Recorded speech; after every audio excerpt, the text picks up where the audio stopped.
ஏறத்தாழ எத்தனையோ ஆண்டுகளுக்கு முன் 415வது ஆண்டில் ஹிப்பாஷியா என்கிற இந்த பெண் அறிஞர்,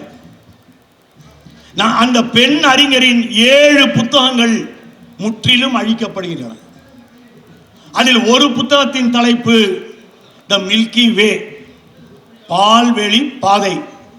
அதைத்தான் இப்போது நான் பால்வெளி மண்டபம் என்று நம்முடைய அந்த நட்சத்திர மண்டலத்திற்கு பெயர் வைத்திருக்கிறோம். அதில் ஒன்றுதான் சூரியன் என்கிற வகையில் அந்த புத்தகம் பேசுகிறது. அந்த புத்தகத்தின் ஒரு பிரதி கூட இப்போது இல்லை. ஆனால் அந்த புத்தகத்தை பற்றி எழுதப்பட்ட 600க்கும் மேற்பட்ட புத்தகங்கள் நம்மிடம் இருக்கின்றன. அந்த புத்தகத்தையும் அழித்து பீட்டர் என்கிற ஒரு ஆணாதிக்கவாதியின் தலைமையில் ஒரு மத அடிப்படைவாத கும்பல் அலெக்சாந்திரியா நூலகத்திற்குள் நுழைந்து பிலாசபி, அஸ்ட்ரானமி, பால்வெளி மண்டலம் என்றெல்லாம் நியோ பிளாட்டோனிசம் பேசிக் கொண்டிருந்த அந்த அம்மையாரை இழுத்து வந்து அடித்து நொறுக்கி கொலை செய்து துண்டம் துண்டமாக வெட்டி தூக்கி எறிந்திருக்கிறார்கள். அதைத்தான் சிலந்தி கூடுகள் செய்கின்றன. தேனீக்களை எப்போதும் அவை காத்திருந்து தன் வலைக்குள் விழும் வரை பிடித்து சிதைத்து அவைகள் இல்லாமல் போக்குகின்றன. அதன் முதல் போராளியாக ஹிப்பாஷியா வரலாற்றில் இடம்பெற்றிருக்கிறார். அதன் பிறகு எத்தனையோ ஆயிரம் ஆண்டுகளுக்கு பெண்கள் அறிவியலுக்குள் நுழைய முடியாத அளவிற்கான ஒரு பயங்கரவாதத்தை அந்த நிகழ்ச்சி விதைத்தது. இதன் அடிப்படையில் நாம் சந்திக்கும் அடுத்த அற்புத மனிதர், எனக்கு இந்த ஹிப்பாஷியாவை அறிமுகம் செய்தவர் யார்? நம்முடைய நாட்டில் ராஜலட்சுமி என்கிற ஒரு விஞ்ஞானி இருந்தார். பெண் விஞ்ஞானிகளில் பலரது பெயரை நாம் இருட்டடிப்பு செய்திருக்கிறோம். நான் ஒரு அறிவியல் பேச்சாளன், எப்போதும் அறிவியலை தேடிக்கொண்டிருப்பவன். நோபல் அறிஞர் வெங்கி ராமகிருஷ்ணனுடைய தாயாரின் பெயர் தான் அந்த ராஜலட்சுமி. அவர் ஒரு அறிவியல் அறிஞர். நம்முடைய சிதம்பரத்துக்கு அருகே ஆசிரியையாக இருந்தவர். பிறகு அமெரிக்காவில் ஒரு பல்கலைக்கழகத்தில் உயர் கல்வி படிப்பதற்கு இடம் கிடைத்து 1959வது ஆண்டில் சென்று இணைகிறார். இந்தியாவில் முதலில் கொக்கோ கோலா போன்ற இந்த திரவங்கள் எவ்வளவு ஆபத்தானவை என்பது குறித்து 1970களில் முழுமையான ஒரு ஆய்வு கட்டுரையை எழுதி அதை வெளியிட முடியாமல் போய் கடைசியில் 79வது ஆண்டு நேரடியான ஒரு கூட்டத்தில் இந்திரா காந்தி அம்மையாரிடம் அதை ஒப்படைத்து அவர் இந்த நாட்டிற்குள் பெப்சியும் கொக்கோ கோலாவும் விற்பனை செய்யக்கூடாது என்று பாராளுமன்றத்தில் கொண்டு வர வைத்த விஞ்ஞானி தான் இந்த ராஜலட்சுமி அம்மையார். இந்த அம்மையார் தன்னை பற்றி ஒரு இடத்தில் குறிப்பிடுகிறார். அவருடைய 2 எழுத்துக்கள் தான் வெளிவந்தன. அதில் ஒரு எழுத்தில் சொல்கிறார், இன்று நேற்று அல்ல, நாங்கள் பெண் குரல்களை ஹிப்பாஷியா காலத்தில் இருந்தே இந்த வரலாறு இருட்டடிப்பு செய்திருக்கிறது என்று ஒரு இடத்தில் குறிப்பிடுகிறார். அங்கிருந்து தான் நான் ஹிப்பாஷியாவை தேட தொடங்குகின்றேன். இந்த வரலாற்றில் புத்தக போராளிகளின் கதையை கேட்கிற பொழுது இவர்களுடைய போராட்டம் எவ்வளவு கொடுமையானது என்பதற்கு இன்னொரு உதாரணம் சொல்கிறேன். அந்த உதாரணத்தை தேடி நாம் பயணிக்க வேண்டியது 870 கிபி. அதிலே புகாரி என்கிற ஒரு அறிஞன், இஸ்மாயில் உல் புகாரி என்று வரலாற்றில் பதிவு செய்யப்பட்ட அறிஞன், ஆப்டிக்ஸ் என்கிற ஒரு நூலின் ஆசிரியன். அந்த புத்தகம் 4500 பக்கங்கள் அரபிய மொழியிலே எழுதப்பட்டு அதை தொகுத்து அவன் கையில் வைத்திருக்கிறான். அதை வெளியிட வேண்டும் என்று அப்போதெல்லாம் ஊரினுடைய தலைவராக இருந்தவன் பேர் காலிஃப் என்று சொல்வார்கள். அவனிடம் சென்று அதை கொடுக்கிறான். இதை நான் எழுதிக்கிறேன், இது எதை பற்றி என்று அந்த சிலந்தி கேட்கிறது. ஏனென்றால் அந்த புத்தகத்தை எழுதிய தேனி புகாரி. அந்த சிலந்தி இப்போது ஜொனாதன் ஸ்விஃப்ட் பார்வையிலே பார்ப்பதென்றால் இந்த பேட்டில் ஆஃப் த புக்ஸ் அந்த சிலந்தியிடம் போய் சிக்கிக் கொள்கின்றான். அந்த சிலந்தி காலிஃப். இந்த நூலை படித்தால் போதும், இந்த நூலில் நான் இந்த கண்ணாடிகளை, லென்ஸுகளை எப்படி செய்வது என்று எழுதியிருக்கிறேன். அதன் தொழில்நுட்பத்தை விளக்கி இருக்கிறேன். எப்போது? 870 கிபி. வெறும் மணலை வைத்துக்கொண்டு அந்த மணலில் மிக சிறப்பான சில வேதிப்பொருட்களை கலந்து எப்படி கண்ணாடி செய்ய முடியும் என்பதை நான் விவரித்திருக்கிறேன் என்று கூறி அந்த விவரணைகளை இந்த புத்தகத்தில் தொகுத்திருக்கிறேன். கண் பார்வையற்றவர்களால் இனி பார்க்க முடியும் என்று அறிவிக்கிறான் அந்த மாபெரும் அறிஞன். சிலந்தி சொல்கிறது. சிலந்தி எல்லாம் அப்படித்தானே பேசும். கண் பார்வை இல்லாத ஒரு நிலை ஏன் ஏற்படுகிறது? நம்ம தமிழ்நாட்டில் ஒரு பள்ளிக்கூடத்தில் ஒரு சிலந்தி பேசிச்சு இல்ல, என்ன பேசிச்சு? சென்ற ஜென்மத்தில் நீ செய்த பாவங்களின் வெளிப்பாடுதான் நீ கூடாக பிறந்திருக்கிறாய் பேசிச்சு இல்ல ஒரு சிலந்தி. சிலந்திகள் அப்படித்தான் பேசும். அந்த சிலந்தி என்ன செய்தது? இது இறைவனுக்கு பொறுக்குமா என்று தெரியவில்லை. அது சொல்லுது, இப்படி வந்து உட்காரு. 4000 பக்கம் கொண்ட அந்த புத்தகத்தை 5 பேர் கொண்ட ஒரு குழு உன் தலையில ஓங்கி அடிப்பாங்க. ஓங்கி உன் தலையில அடிச்சப்புறம் நீ சாவலன்னு வச்சுக்க, கடவுள் வந்து இந்த ஒர்க்கை ஏத்துக்கிட்டாருன்னு அர்த்தம். சிலந்தி அனௌன்ஸ் பண்ணுது. உலகமே வியந்து பார்த்த அந்த சம்பவத்தில் தலையில ஓங்கி அடிக்கிறாங்க சார். வரலாற்றில் நடந்த சம்பவம் பதிவு செய்யப்பட்டிருக்கிறது. அதில் அதிர்ஷ்டவசமாக அல் புகாரி உயிர் பிழைத்தார். ஆனால் கண் பார்வை போய்விட்டது. கண் பார்வை இழந்து இன்னொரு 40 ஆண்டுகள் அவர் வாழ்ந்து இந்த புத்தகத்தை முழுமையாக எஸ்டாப்ளிஷ் பண்றாரு. இந்த புத்தகத்தை குறித்து எனக்கு அறிமுகம் செய்தவர் இந்தியாவில் முதலில் அண்டார்டிகா பயணம் மேற்கொண்ட அற்புதமான அறிவியல் அறிஞர் சையத் ஜஹூர் காசிம் என்கிற ஒரு மாமனிதர். சையத் ஜஹூர் காசிம் வந்து பரங்கிப்பேட்டையில் பல நாட்கள் ஆய்வு செய்திருக்கிறார். அங்கே இருக்கக்கூடிய கடலாய்வு மையத்திலே வாழ்ந்து அண்டார்டிகா போவதற்கான தன்னுடைய பயிற்சிகளை மேற்கொண்டவர். அவர் ஒரு கட்டுரையில் சொல்கிறார், நீங்கள் நினைப்பது போல் அல்ல, புதிய கண்டுபிடிப்புகள் சகாப்தங்கள் எல்லாம் போராடிதான் ஜெயிக்க முடியும். அட்ட போய் பேட்டி கேட்குறாங்க, ஏங்க நீங்கள் அண்டார்டிகா போகிறேங்கிறீங்களே, அங்கே -18 டிகிரிங்கன்றான், நீங்கள் தாக்கு பிடிப்பீங்களா? அப்போ அவர் விளக்குகின்றார், அண்டார்டிகா பயணம் நாங்கள் வந்து அண்டார்டிகாவில் ஒரு பக்கத்து தீவு வரைக்கும் போயிடுவோம்.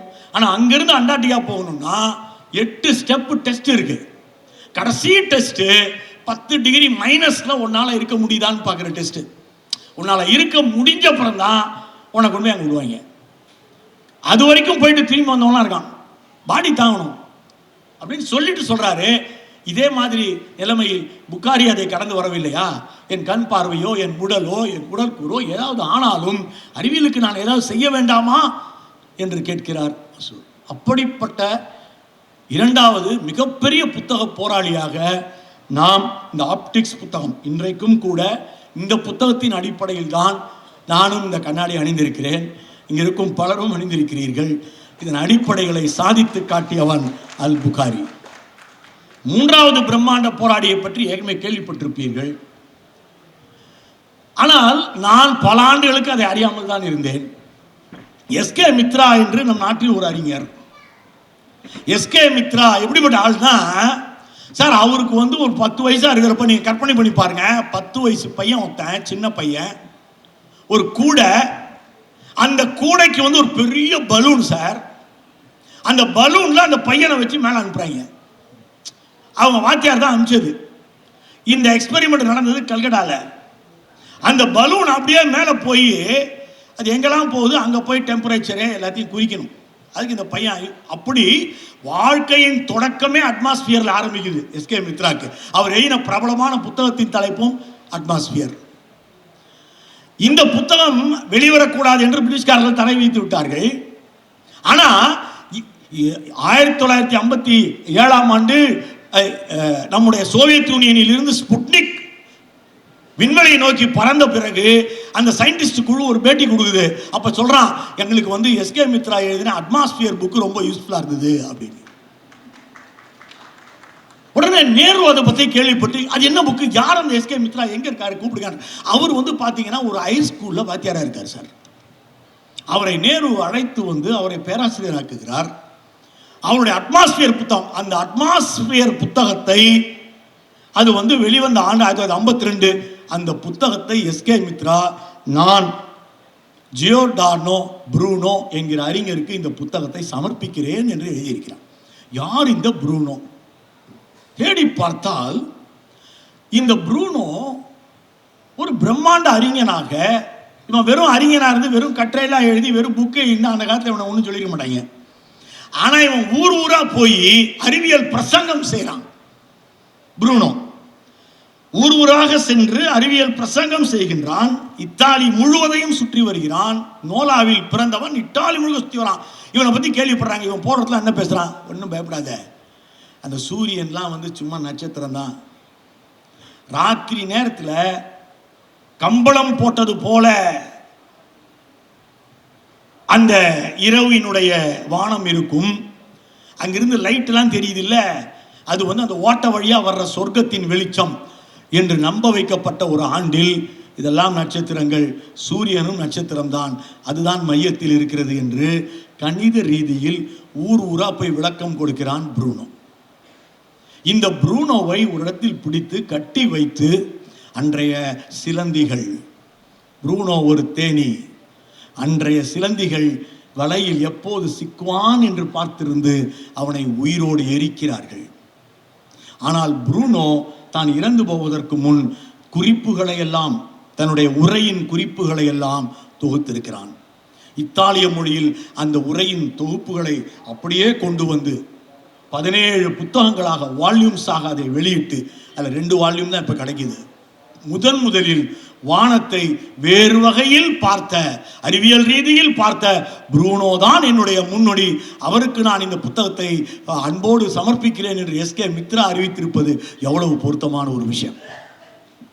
மூன்றாவது, இந்த விஷயத்தில் சிலந்திகளிடம் சிக்கிய ஒரு தேனியாக நாம் பார்க்க வேண்டியது கோப்பர்னிக்கஸ். கோப்பர்னிக்கஸ் என்கிற அந்த அறிஞன் ப்ரூனோவிடம் இருந்து செயலாக்கத்தை பெறுகிறான். ஆனால் இந்த கோப்பர்னிக்கஸ் சிலந்திகளோடு சேர்ந்து வாழ சபிக்கப்பட்டவன். ஒரு தேவாலயத்தினுடைய பாதிரியாராகவே இருக்கிறான். பாதிரியாராக இருந்த கோப்பர்னிக்கஸ் 8 மொழிகளில் வல்லவர். 8 மொழிகள். அப்படிப்பட்ட அறிஞன் அவன். எல்லா 8 மொழியிலையும் சரளமா பேசுவான், சரளமா எழுதுவான். பெரிய அறிஞன். கப்பலிலே வேலை செய்த போது கூட கப்பலின் மொட்டை மாடியில் உட்கார்ந்து கொண்டு 3 ஆண்டுகள் எப்படி வந்து ஒரு கப்பல் டார்வினுக்கு உதவியதோ அதுபோல கோப்பர்னிக்கஸுக்கு ஒரு கப்பல் வேலை. மேலே உட்கார்ந்துட்டு வானத்தை பார்த்து குறிப்புகள் எடுக்கிறான்.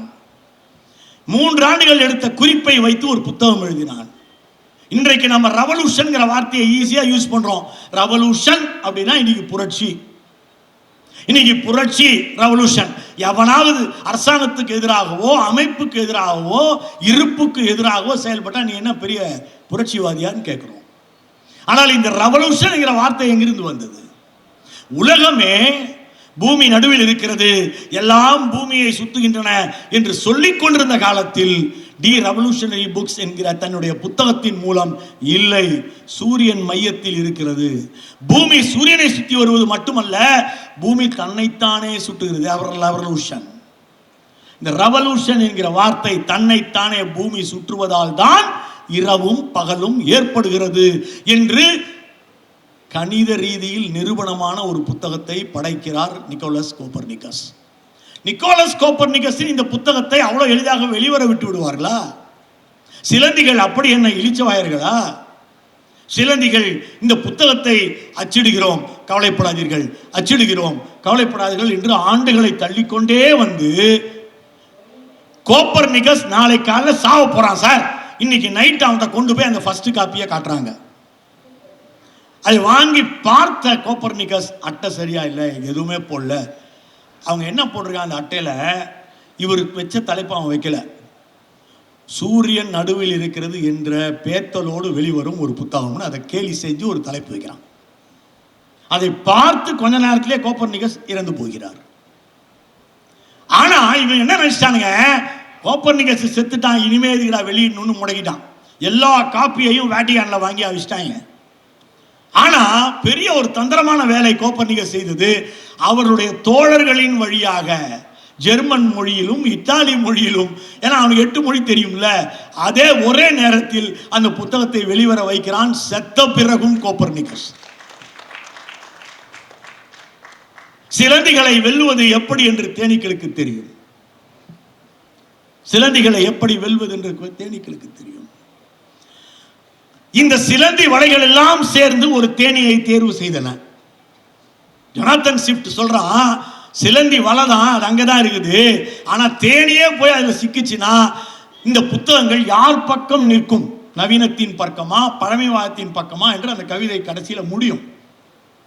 ஆனால் தேனி ஒன்றை தேர்ந்தெடுக்கின்றன இந்த சிலந்திகள். அப்படி தேர்ந்தெடுக்கப்பட்ட தேனி தான் கலீலியோ.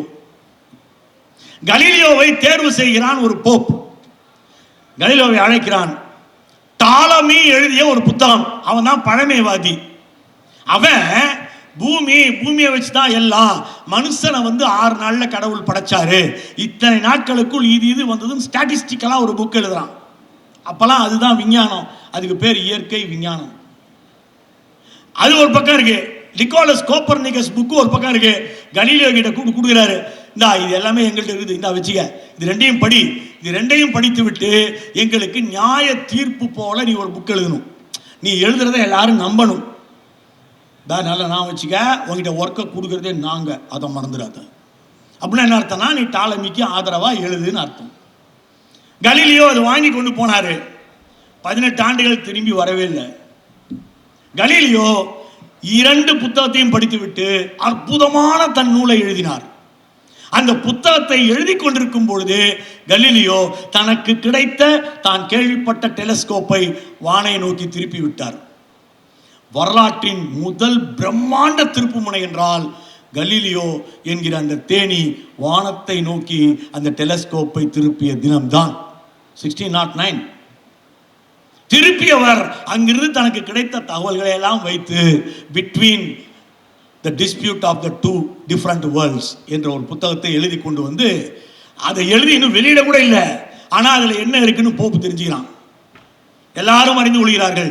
உங்கள்ட்ட கொடுத்த வேலையை நீங்க முடிக்கல, ஆனா நீங்க இந்த மாதிரி பண்ணிட்டீங்க, மக்கள்கிட்ட கொண்டு போய் அதுக்குள்ள பரப்பிட்டீங்க. கலீலியோட்டையும் அதான் பிரச்சனை. ஊரா டெலஸ்கோப்பை கொண்டு போய் வச்சு, பாரு சந்திரனை பார்த்தியா எப்படி தெரியுது, உருள மாதிரி இருக்கு சார், பூமியும் உருண்டதான் நான் வச்சுக்க. இதை ஊரா போய் செஞ்ச உடனே 351 மைல்கள் நடத்தி இழுத்து செல்லப்பட்டாராம் கலீலியோ. ஒரு அறிஞனை சிலந்திகள் என்ன செய்யும் என்பதற்கு இது ஒரு முக்கிய உதாரணம். சிலந்திகள் என்ன வேணா செய்யும்ல. நாம் எத்தனை சிலந்திகளை இப்போது பார்த்து கொண்டிருக்கிறோம். இழுத்து கொண்டு போய் அவர் மீது ஒரு பெரிய ஒரு குற்றச்சாட்டை சுமத்தி 120 நாட்களுக்கு விசாரணை நடத்தி, நாங்கள் தான் விசாரிக்காமல் ஒரு நாயைக்குள்ள கொள்ள மாட்டோம் இல்லையா, வீட்டு சிறையில் தள்ளுகிறார்கள். இந்த ஆர்டினன்ஸ் போது கலீலியோவின் கண் பார்வை அவர் இழக்கிறார். 2 விதமான கருத்து. டெலஸ்கோப்பை சூரியனை பார்த்ததுனால கண்ணு போயிடுச்சு, இது ஒரு கருத்து. இன்னொன்று, சாமி குத்தம் பண்ணா கண்ணு போயிடுச்சு. 2. இந்த 2 கருத்துக்களோடும் வாழ்கிறார் கலீலியோ. ஆனால் அதன் பிறகு 24 கண்டுபிடிப்புகளை நிறுத்துகிறார் பார்வை இல்லாமே. கலீலியோவுக்கு விதிக்கப்பட்ட தண்டனையிலேயே கொடுமையானது எது தெரியுங்களா? கலீலியோவின் சகோதரியை ஒரு பாதிரியாராக்கி தினந்தோறும் என்ன ஆனாலும் மன்னிப்பு கிடையாது, தினைக்கும் 2 மணி நேரம் கலீலியோ உட்கார வச்சு பைபிளை படிக்கணும், அவர் பேசாம கேட்கணும். இந்த தண்டனை கலீலியோவுக்கு விதிக்கப்பட்டது. இப்படி சிலந்திகள் தேனீக்களை தண்டிக்கும் இன்னொரு புத்தகத்தின் அடிப்படையை உருவாக்கி கொண்டன. இந்த புத்தகத்தை எழுத சொன்னதே தேனீக்கள் தான்.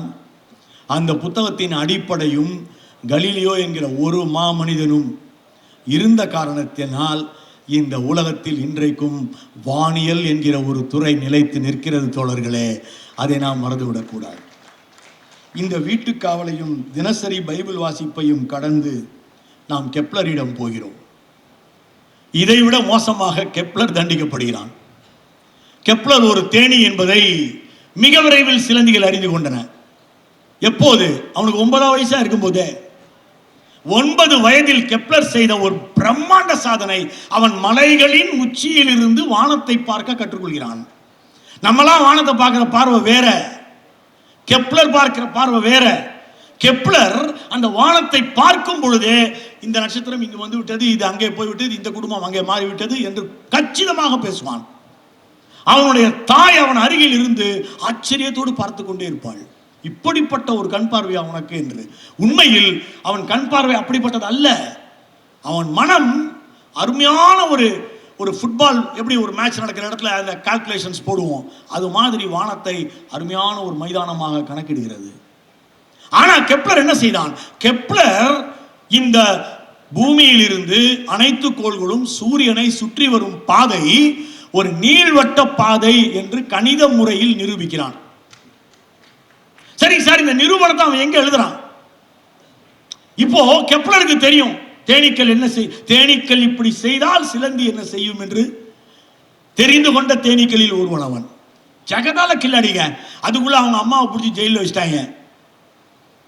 அவங்களுக்கும் தெரியுமில்ல, சிலந்திகளுக்கும் தெரியும் உங்களை எப்படி வாய முடுறதுன்னு. அவனுடைய கண்டுபிடிப்பு வெளியே வர முடியாமல் தடுப்பதற்காக இவ்வளவு பெரிய அரண் செய்கிறார்கள். நீ முதல்ல பாதிரியார்கள் கொண்ட ஒரு குழு அமைச்சு அவன் முன்னாடி உன் சயின்ஸ் ப்ராஜெக்டை வையே, அதை நாங்கள் ஏற்றுக்கொண்டால் அதை நீ வெளியிடலாம் அப்படின்னு அவனுக்கு ஒரு நிபந்தனை வைக்கிறான். ஒரு பக்கம் அந்த நிபந்தனைக்கு தேதியை குறிக்கிறான் கெப்லர். குறித்து விட்டு கெப்லர் ஒரு வேலை செய்தான். அந்த வேலைதான் சோம்னியம் என்கிற ஒரு சின்ன கதை புத்தகம். சோம்னியம் என்பதுதான் வரலாற்றில் முதலில் எழுதப்பட்ட அறிவியல் புதினம், ஒரு சயின்ஸ் ஃபிக்ஷன். அதிலே கெப்லர் என்ன எழுதுகின்றான்? பூமியில் இருந்து தப்பி சென்று வான்வெளியில் திரிந்து நிலால போய் ஒருத்தன் விழுந்துடுறான். அந்த கதையில நிலாவில் அப்படி விழுந்த அவன் அந்த நிலா சுற்றும் போது பூமியை சுற்றுகிறான். அந்த கதையில நிலாவை அப்படிலாம் சுத்தி வந்தான் பூமியை. பூமி அங்கிருந்து பார்த்தா உருண்டையா இருக்குது. உருண்டையான இந்த பூமி என்ன வகையான கணக்கோடு இருந்தது. அவன் பூமியை அது சுற்றி வரும்பொழுது பூமி சூரியனை சுற்றுவதை பார்த்தான். பூமி சூரியனை சுற்றி வரும்போது அது நீள்வட்ட பாதையில் சென்றது என்பதை அவன் கண்டுபிடித்தான். அப்படின்னு அதை முழுக்க ஒரு ஃபிக்ஷனாக எழுதுகிறான். ஃபிக்ஷனா எழுதி சோம்னியம் புத்தகம் அதை மிக மிக அற்புதமான கதை புத்தகம் என்று நினைத்து கொண்டு உலகம் வாசிக்க தொடங்குகிறது. அதற்கு உள்ளே இந்த 3 ஃபார்முலாக்கும் இருக்கின்றன என்பதை கண்டுபிடித்த மேதை யார் தெரியுமா? கெப்லரோட ஃபார்முலா கெப்லர் வெளியிடல. இந்த கெப்லர் இந்த ஃபார்முலாவெல்லாம் அந்த கதைக்குள்ள வச்சிருக்கிறான். இது அனைத்தும் உண்மை, இது நிரூபிக்கப்பட்ட அற்புதம் என்று அறிவித்தவன் ஐசக் நியூட்டன். நியூட்டன் அறிவித்த பிறகுதான் நமக்கு கெப்லரினுடைய இந்த அருமையான நாடகம் தெரியும். கெப்லரின் வழியாக வந்தவன் நியூட்டன். ஆனால் இந்த ஐசக் நியூட்டன் உருவாகும் பொழுதே சிலந்திகளினுடைய வேஷம் மாறிவிட்டது. சிலந்தி ஒரே வேஷத்தில் இருக்காது. சிலந்தி பார்த்தீங்கன்னா தன பல்வேறு வேஷங்கள், நான் தான் திடீர்னு நான் தான் பல்கலைக்கழகங்களின் சான்சலர் என்று சிலந்தி அறிவித்துக் கொள்ளும். சிலந்தி பல வகையான வேஷங்கள் போடும். சிலந்தி எதை விட தன் பக்கம் அனைவரையும் திருப்புவதற்காக சிலந்தி சாட்டையால் அடித்துக் கொள்ளும். சிலந்தி போடுகின்ற வேஷங்களுக்கு அளவு கிடையாது. ஆனால் இந்த தேனீக்கள் அப்படி ஒரு தேனியாக உருவாகினவன் தான் ஐசக் நியூட்டன். ஐசக் நியூட்டன் என்கிற அறிஞன் குறை பிரசவத்தில் பிறக்கிறான், வளர்கிறான். கேம்பிரிட்ஜ் பல்கலைக்கழகத்திலே சென்று எப்படி படித்தான்? கேம்பிரிட்ஜ் பல்கலைக்கழகத்தில் படித்தவனுக்கெல்லாம் சாப்பிட்டானா உணவு பேசையை துடைக்கணும், அவன் துணியை துவைக்கணும், அவன் பாத்திரத்தை விலக்கி வைக்கணும். இதோட கண்டிஷன்ஸோட நியூட்டனை உள்ள விடுறாங்க. இத்தனை வேலையும் செய்து கொண்டு நியூட்டன் அங்கு இருக்கிற நூலகத்திலேயே வாழ்ந்தான். நூலகத்தில் வாழ்ந்தால் சிலந்திகள் சும்மா விட்டு விடுமா? சிலந்திகளுக்கு நூலகம் என்றாலே அலர்ஜி. நியூட்டன் அப்போதுதான் அங்க பிளேக் வருது. நமக்கெல்லாம் எப்படி ஒரு விடுமுறை அறிவித்தார்களோ அதுபோல அங்க ஒரு விடுமுறை, வீட்டுக்கு வந்துடுறான், சும்மா உட்காந்துருக்கான். அப்போ ஹார்வே அவனை தேடி வர்றாரு. ஹார்வே தேடி வந்து அவனை பேசுகிறார். ஹாலி நட்சத்திரத்து புகழ்பெற்ற ஹாலி. அந்த ஹாலி அவன்கிட்ட பேசிட்டு இருக்காரு, சும்மா பேசிட்டு இருக்காரு. சின்ன பையன் அவன். இல்ல எல்லாரும் சொல்றாங்க சூரியனை கோள்கள்லாம் சுத்தி வர்ற பாதை வந்து நீள்வட்ட பாதையாம்ல அப்படின்னு கேட்கிறாரு. ஆமா, கால்குலேஷன் என்கிட்ட இருக்க, ஐ ஹவ் ஆல்சோ கால்குலேட்டட் அப்படிங்கிறான். கால்குலேட் பண்ணி வச்சிருக்கேன் அட பாவி அப்படிங்கிறாரு அவரு. உடனே நியூட்டன் சொல்றான், கெப்லர் ஏற்கனவே பண்ணியிருக்காரு, அந்த புக்கு நீங்க இன்னும் படிக்கலையான்னு கேட்கிறான். இப்படி ஆரம்பித்தது பிரின்சிபியா மேத்தமெட்டிக்கா புத்தகத்தில் போய் முடிகிறது. இந்த பிரின்சிபியா மேத்தமெட்டிக்கா புத்தகத்தை லத்தீன் மொழியில் எழுதுகிறார் நியூட்டன். ஏன் நியூட்டன் ஏன் அதை லத்தீன் மொழியில் எழுதுகிறார் என்று கேட்டபோது நியூட்டன் சொன்னான், போப்புக்கு புரிய வேண்டும் என்று சொன்னார். அவ்வளவு பெரிய நக்கல்வாதி அவன். ஆனால் அந்த புத்தகத்திற்கு ஒரு சிலந்தி உருவாகிறது. ராயல் சொசைட்டியில் வில்லியம் ஹூக்குன்னு ஒருத்தன் இருக்கான். அவன் 90% ஃபாதர். அவன் என்ன பண்றான், நீ பூர்வீக விசை சொன்னது இதெல்லாம் சொன்னாலும் ஏற்கனவே சொன்னதுதான் நீ காப்பி அடிக்கிறேன்னு. நியூட்டனுக்கு மகா கோபம் வந்து விட்டது. தான் ஏன் காப்பி அடிக்கலன்னு ஒரு புக் எழுதினாரு. அப்போ ராயல் சொசைட்டி தலைவனாக ஹூக் இருந்ததால் பிரின்சிபியா மேத்தமேட்டிக்கா புத்தகத்தை வெளியிடாமலேயே தள்ளி தள்ளி வைக்கிறான். கடைசியில 200 காப்பி போடுறாங்க. போட்டு அதுல 150 காப்பிய நியூட்டனுக்கு இந்த அவன் காப்பி ரைட் என்று கொடுத்து விட்டார்கள். மீதி 50 தான் போகும். இன்றைக்கு அந்த புத்தகத்தின் அடிப்படைகளை பற்றி வாசித்து ஒரு முறை ஐசக், நம்முடைய மாபெரும் அறிஞர் ஆல்பர்ட் ஐன்ஸ்டீன் கருத்து சொன்னார். நியூட்டனின் அந்த ஒரு புத்தகம் அன்றைக்கு நோபல் பரிசு இருந்தால் 16 நோபல் பரிசுகளை வென்றிருக்கும் என்று அறிவித்தார். இப்படிப்பட்ட அற்புத நூலை முடக்கினார்கள். கால்குலஸ் நீ கொண்டு வரவில்லை, லீப்னிஸ் தான் கொண்டு வந்தார், அது இது என்று இந்த ஹூக் ஆடிய நாடகங்கள், இதையெல்லாம் மீறிதான் அந்த புத்தக போராளி தன்னுடைய பிரின்சிபியா மேத்தமேட்டிக்கா புத்தகத்தை முன்வைத்தான். அந்த புத்தகம் என்ன செய்தது? யூகங்களில் இருளில் அந்த புத்தகத்தை பற்றி, அந்த நியூட்டனின் அற்புதமான புத்தகத்தை பற்றி ஒரு கருத்து சொல்கிறார் நம்முடைய சுப்பிரமணியம் சந்திரசேகர், நம்முடைய அறிஞர். சுப்பிரமணியம் சந்திரசேகர் நோட் புக்ஸ்லாம் பார்த்தீங்கன்னா அவர் எல்லாத்தையும் தமிழில் தான் குறிப்பு எழுதி வச்சிருப்பாரு. ஆனால் அமெரிக்காவில் வாழ்ந்தவர், நோபல் அறிஞர், தமிழில் தான் குறிப்பு எழுதி வச்சிருப்பார் எல்லாமே. அவர் எழுதியிருக்கார், யூகங்களின் இருளில் இருந்து கணித நிரூபணம் எனும் வெளிச்சத்திற்கு அறிவியலை நகர்த்திய புத்தகம் பிரின்சிபியா மேத்தமேட்டிக்கா என்று எழுதியிருக்கிறார். இந்த புத்தகத்தின் அடிப்படையை நாம் கடக்கும் பொழுது நமக்கு புத்தக போராளிகளினுடைய யுத்தம் என்பது அடுத்த படிநிலைக்கு எடுத்து செல்லப்படும் பொழுது எடிசன் என்கிற ஒருவனும் அதற்கு எதிராக டெஸ்லா என்கிற ஒருவரும் நிற்பதை பார்க்கிறோம். இந்த எடிசனை பற்றி லட்சக்கணக்கான புத்தகங்கள் எழுதப்படுகின்றன. எடிசனை போற்றி புகழ்கிறார்கள். அவன் 1000 கண்டுபிடிப்புகள் நிறுத்தவன், அவன் பயங்கரமான ஞானிப்பா, நீ என்ன எடிசனா என்று கண்டுபிடிப்பாளர்களை எல்லாம் கேட்கிறார்கள். ஆனால் இந்த எடிசன் எவ்வளவு பெரிய மோசடிக்காரன் என்று ஜிடி நாயுடு ஒரு கட்டுரை எழுதியிருக்கிறார். ஜிடி நாயுடு நமக்கு டெஸ்லா தான் முக்கியம், எடிசன் அல்ல என்கிற ஒரு வரியில் சொல்லிக் கொண்டு போகிறார். நான் அசந்து போனேன். ஜிடி நாயுடுவை பற்றி தேடி அலைந்து திரிந்து அவருடைய எழுத்துக்களை எடுத்த பொழுது அப்போதுதான் நான் டெஸ்லாவுக்கு அறிமுகமாகிறேன். டெஸ்லா அறிவியல் வெர்சஸ் தொழில்நுட்பம் என்கிற போராட்டத்தில் தோல்வியுற்றவன். எவ்வளவு பரிதாபமான டெஸ்லா. இப்போது சிலந்திகள் திடீரென்று கார்ப்பரேட் வேஷத்தில் வந்து நின்றன. ஒரு தேனியாக சென்று அவைகளிடம் சிக்கிக் கொண்டவன் டெஸ்லா. டெஸ்லா கண்டுபிடித்தது ஆல்டர்னேட் கரண்ட். எடிசன் தேவை என்று அறிவித்தது டைரக்ட் கரண்ட். இந்த ஆல்டர்னேட் கரண்ட்னா எப்படி வரும்? அது ஆல்டர்னேட் கரண்ட் டவர்களின் மூலம் தரப்படும். ஒரு இடத்துல ஒரு டவர் இருந்துட்டா போதும், அந்த ஊர்ல இருக்கிற எல்லா இடத்துக்கும் கரண்ட் கிடைக்கும்.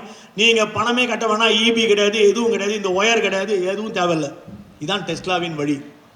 அதைத்தான் இன்று வைஃபை என்று நாம் அறிவித்துக் கொண்டிருக்கிறோம். இன்றைக்கு டெஸ்லா ஜெயித்து விட்டான். ஆனால் டெஸ்லா ஒவ்வொரு இடத்திலும் ஜெயிப்பதற்கு இன்னும் ரொம்ப நாள் ஆகும். ஏன்னா நமக்கு இபி வேணும், நமக்கு ஒயரிங் வேணும், நம்ம வீட்டுக்கு மின்சாரம் வரணும், அங்கே ஒரு மீட்டர் இருக்கணும்.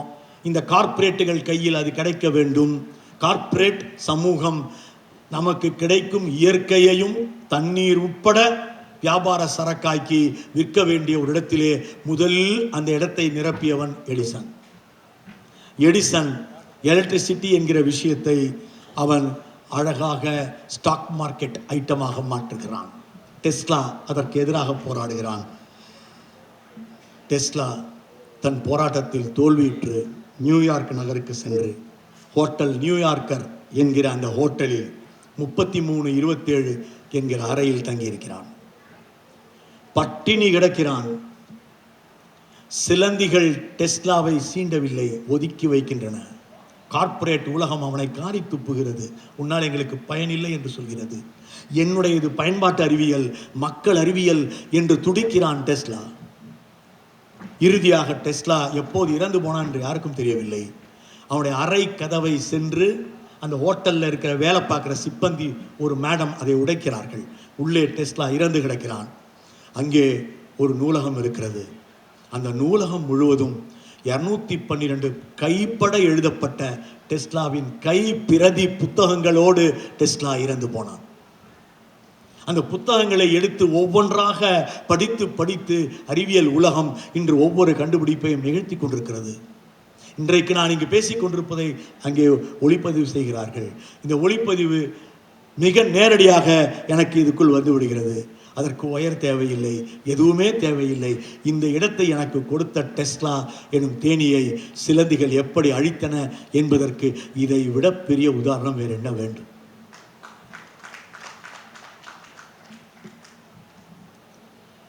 டார்வினை பற்றி நிறைய பேசிவிட்டோம்.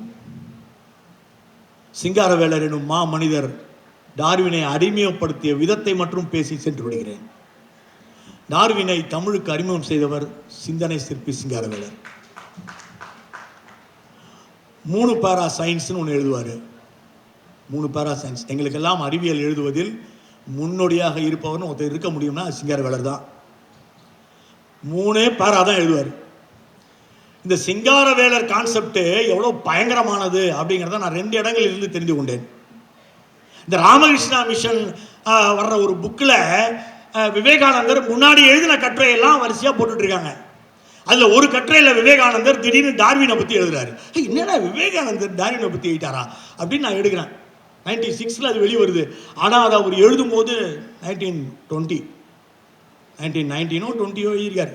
இப்போ திரும்ப மறுபிரசுரம் படிச்சு பார்த்தா அருமையான ஒரு விஷயம், அட்டகாசமான விஷயம். மெட்ராஸ்ல சிங்காரவேல் மோலியார்னு ஒருத்தர் இருக்காரு. அவர் சார்லஸ் டார்வின் எழுதின புத்தகத்தை எனக்கு அனுப்பியிருந்தார் அப்படின்னு விவேகானந்தர் பதிவு செய்கிறார். நம்ம சிங்காரவேலருக்கு என்ன கொழுப்பு பார்த்தீங்களா? யார் புக்கை வாங்கி யாருக்கு அனுப்புறது? மிக அற்புதமாக அந்த மாதிரி குசும்பு வேலை நிறைய செய்யறதுல சிங்காரவேலர் கில்லாடி. நேரு சோவியத் யூனியன் போறாரு. சோவியத் இந்தியா நட்புறவு மட்டும் ஏன் இவ்வளவு நல்லா இருக்கு? அமெரிக்காவை விட ரஷ்யா மேலேயே நமக்கு பற்று வந்துகிட்டே இருக்காது. ஏன் இன்னி வரைக்குமே மாற்ற முடியல? என்னென்னவோ முயற்சி பண்றாங்களே. ஏன்? அதற்கான அடையாளத்தின் மிக முக்கிய காரணம் சிங்காரவேலர் என்பதை நாம் வைத்துக் கொள்ள வேண்டும்.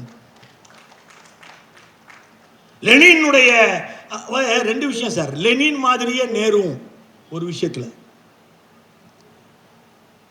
நேரு மன்மோகன் சிங் இறந்து போனார். மலர் வளையம் வச்சாங்க. பார்த்தீங்களா? எவன் எப்படி வச்சான்னு தெரியாது நமக்கு. ஆனால் மலர் வளையமே இவ்வளவு உயரமாக காட்டினாங்க. ஆனால் நேரு இறந்த போது தன் உயிரில் எழுதினாரு, யாரும் எனக்கு மலர் வளையம் வைக்கக்கூடாது, புத்தகங்கள் எடுத்து என் உடலின் மீது வையுங்கள் என்று எழுதினார்.